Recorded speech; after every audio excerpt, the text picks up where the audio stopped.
Coming up next on Buckeye TV, we'll find out what students think of Valentine's Day. And Columbus is getting a new football team. It's all next on Buckeye TV.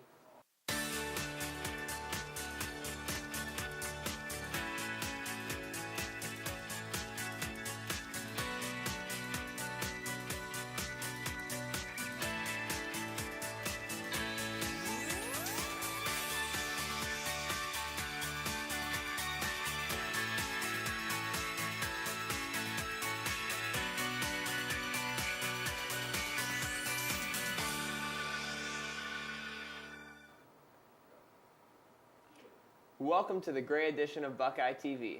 I'm Owen Milnes. And I'm Grace Devine. On today's show, if you want to know how Ohio State is trying to get more green, stick around. But first, there has been a milestone in the OSU Police Department.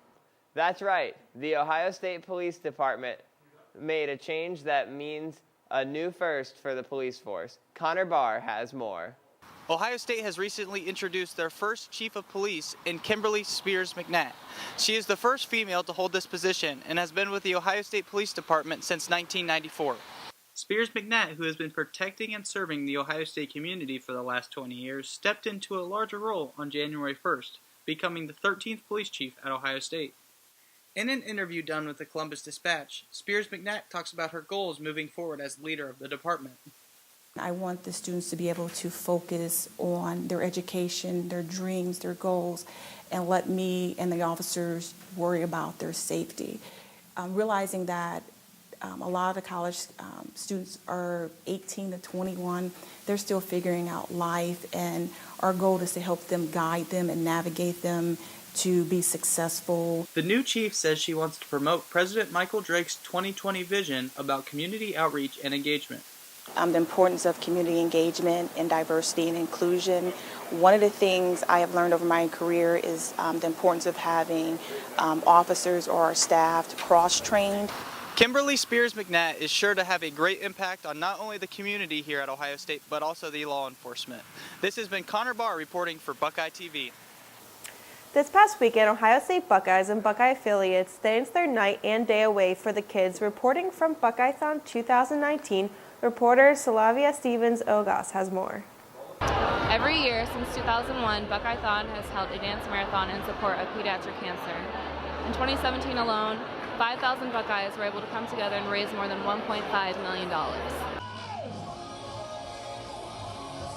On Saturday night before the final reveal, President Drake showed appreciation for students' efforts in raising money.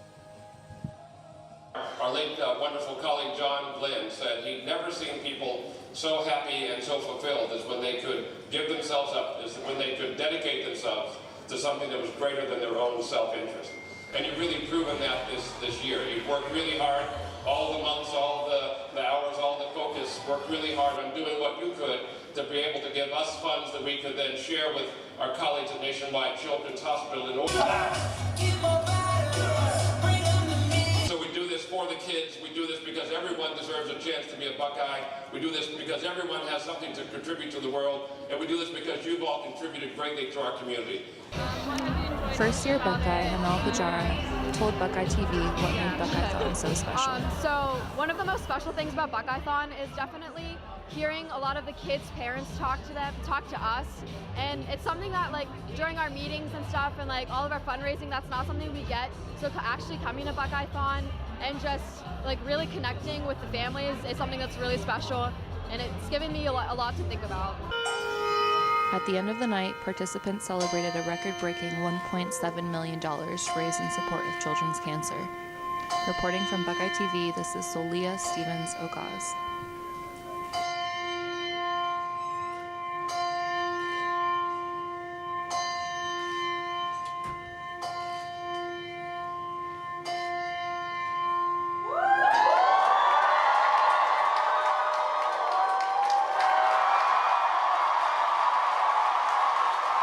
Recently, the National Academy of Engineering inducted Dorota Grainer Brzezinska, as she is the first Ohio State woman to earn this honor. She's Associated Dean of Research for the College of Engineering and was recognized for her work in creating more reliable GPS systems. Grainer Brzezinska is one of the 13 Ohio State faculty members to receive this renowned honor.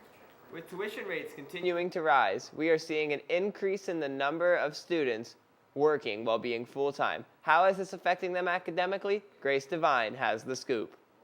It's approximated that half of college students have full-time jobs. It could be rough balancing school and work, especially since full-time students are recommended to study 30 hours a week. The question then is, how does working influence a student's academic success? I think if I didn't work, I would have more time to study. I usually can get my homework done on time, but I don't have as much time to study for like exams and then quizzes and just to catch up if I'm behind in any classes. I would still like to have a job, but I just physically can't do it with having school and sports as well. Through a research study at Winona State University, it was found that students who worked 1 to 10 hours a week had the highest mean GPA of 3.39, but students who worked 31 hours or more had the lowest GPA of 3.24. Along with that, students who did not work at all had a slightly lower mean GPA of 3.34 than those who worked 1 to 10 hours. Usually I work 10 to 15 hours a week, and I work because I want to have extra money to spend on things like concerts and extra clothes and like going out to eat, stuff like that. Primarily to get money, but also I'm in the Sport and Wellness Scholars group, and working at the RPAC is really cool because I get to be around like a gym all the time and see how it runs and stuff like that. It is clear that college students work in order to support their lifestyle here as a student, when in reality it may be negatively affecting them. With tuition rates continuing to rise, we may see this become more of an issue in the future. I'm Grace Devine from Buckeye TV. Coming up on Buckeye TV, we take a look at the RPAC's initiatives to go green. And after the break, we'll see how students are enjoying the new pizza ATM.